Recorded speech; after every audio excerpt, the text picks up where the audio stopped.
We begin, though, with President Trump weighing a potential U.S. intervention in the Middle East as Iran and Israel exchanged strikes for a seventh straight day. An Iranian missile hit a major hospital in southern Israel overnight, injuring dozens of people. Israeli Prime Minister Benjamin Netanyahu condemned that attack and appeared to make an appeal to President Trump while touring the aftermath. President Trump will do what's best for America. I trust his judgment. He's a tremendous friend, a tremendous world leader, a tremendous friend of Israel and the Jewish people. And we will do what we have to do, and we are doing it. He gave them the chance to do it through negotiations. They strung him along. And you don't string along Donald Trump.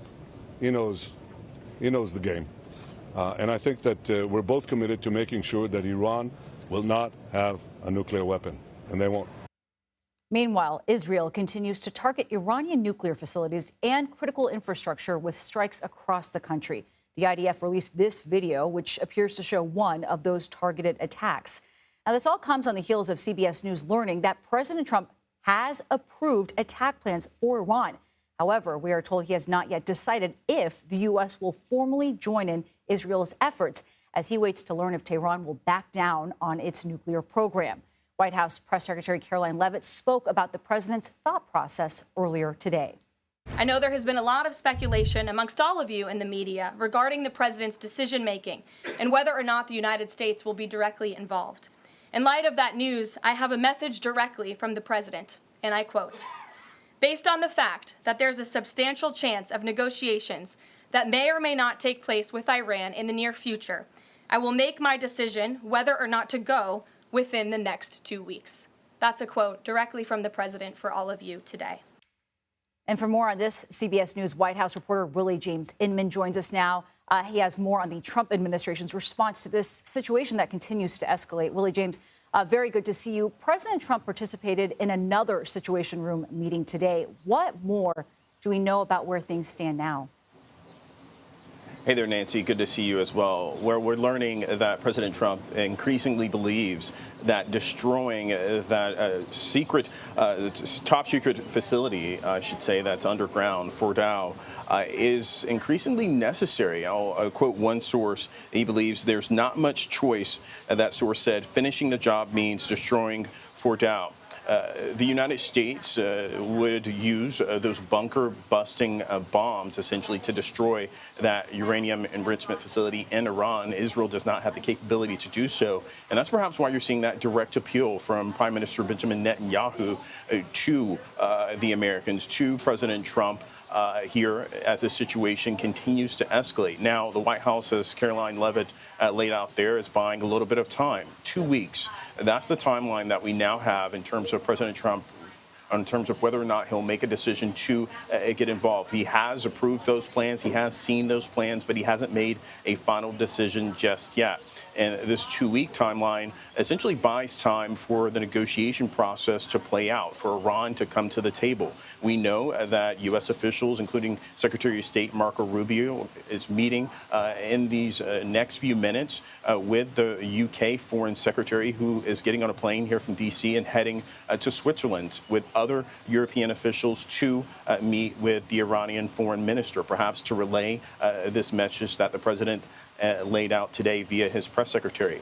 So the White House hoping for a diplomatic end to this situation as those tensions continue to rise in the Middle East, and questions swirl as to whether or not the U.S. will get involved in this conflict. Nancy. Willie James, all this is happening as we're seeing some pushback against U.S. intervention from lawmakers on both sides of the aisle. Is the president calling or considering calling a strike without the support of Congress? And if so, can lawmakers stop him? Yeah, well, we did see at least one bill being proposed, supported by a Democrat and a Republican and others, I should know, in the House.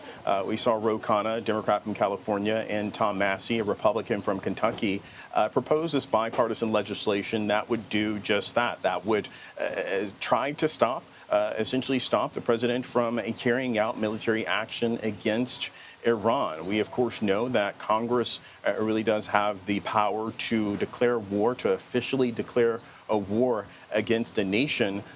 But it's increasingly hard to see through the see this, I should say, without the political lens that Republicans, of course, know that they were to come out against President Trump, that wouldn't curry them any favor with the president, though, Nancy. Plenty more developments to come. Willie, James, Inman, thank you.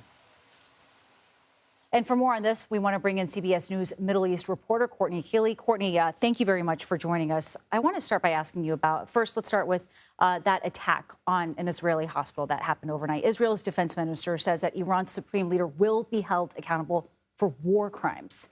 How have Israel's goals shifted since the start of all of this? Right. Well, Israel Katz, that Israel's defense minister, said we want to remove the threats to the state of Israel and destabilize the regime in Iran. He also said the supreme leader cannot continue to exist. Now, I have to say the supreme leader is not just a single entity. The supreme leader is elected by the Assembly of Experts, 88 appointed clerics by the council, the Guardian Council. So they don't just exist in a vacuum, even though they seem to have complete authority. There is a governmental clerical body underneath the Ayatollah. Yeah, so it's not just one person. Right. Courtney, also a lot has been made, of course, about Israel's Iron Dome. Could it outlast Iran's missile launches? And does the Israeli military have the capability to continue stopping most of these strikes? I mean, it continues to escalate every single day now. Right. So they're using the US's THAAD missile batteries that are helping. That's the defensive posture that the U.S. is taking. They do have USS warships stationed nearby to help shoot those ballistic missiles out of the sky. The Israeli military estimates that 400 ballistic missiles have hit inside of Israel, and they said about 1,000 drones have also attacked Israel. So this is a sizable number of a sizable missile that has gotten in, and we've never really seen anything like this before. Well, unlike Israel's offensive with Gaza, and war with Gaza, there are several countries that separate these two nations, making a ground offensive significantly more difficult for both of these countries. How does that play into all of this, the planning of all of this, and how they move around tactically here? Well, as we saw in Ukraine when they attacked Russia, there was this drone warfare that they'd smuggled into Russia, actually. And then we saw last Thursday, Friday, we found out that the Mossad, over 3 years, had smuggled drones in. They posed as truck drivers. They rented trucks. And they staged their own kind of secret military base where they accumulated all of this. So as the airstrikes were happening from the skies, the drones were going off on the ground. Car bombs were going off. There's always been more subterfuge involved in assassinations of nuclear physicists or nuclear plants being bombed, but nothing of this scale. And you can really see the change in warfare with drone warfare that did a lot on the ground while the airstrikes were coming from the sky. How much more they can do is the question. Are they still operating on the ground inside of the country? They seem to infiltrate Iran a lot more than Iran can infiltrate Israel. And Iran's proxies, Hezbollah and Hamas, have really been destabilized. We're not seeing them fire into Israel. A true multi-pronged approach to all of this. Courtney, thank you very much for joining us and staying on top of all of this. There appears to be some confusion over what the State Department is doing to help American citizens looking to leave Israel as tensions escalate.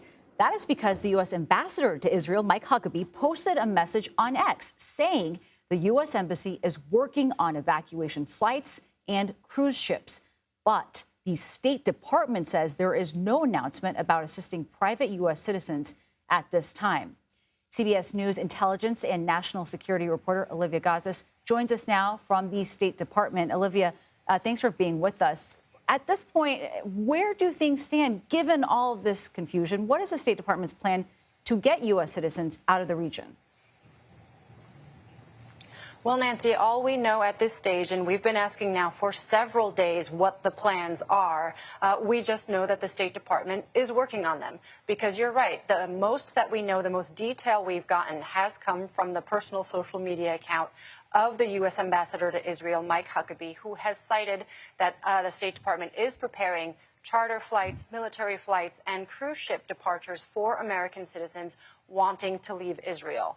We do not have any details from the State Department as to the timing or the circumstances surrounding those. What we do know is that the embassy in Israel is on authorized departure.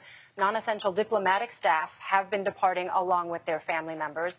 But as regards private citizens, we have been asking, where are these departures from? When do they start? How many will there be? What kinds of family members are allowed to accompany American citizens who wish to leave? So far, the State Department has said we are working on it and pointed interested travelers in the direction of its Smart Traveler program, where they should enroll and stand by there for updates when they become available. You bring up that program, Olivia. I guess that leads me to my next question. What can people who are currently in Israel do in order to get out? So sign up for that Smart Traveler program first and foremost in order to get updates on other possibilities.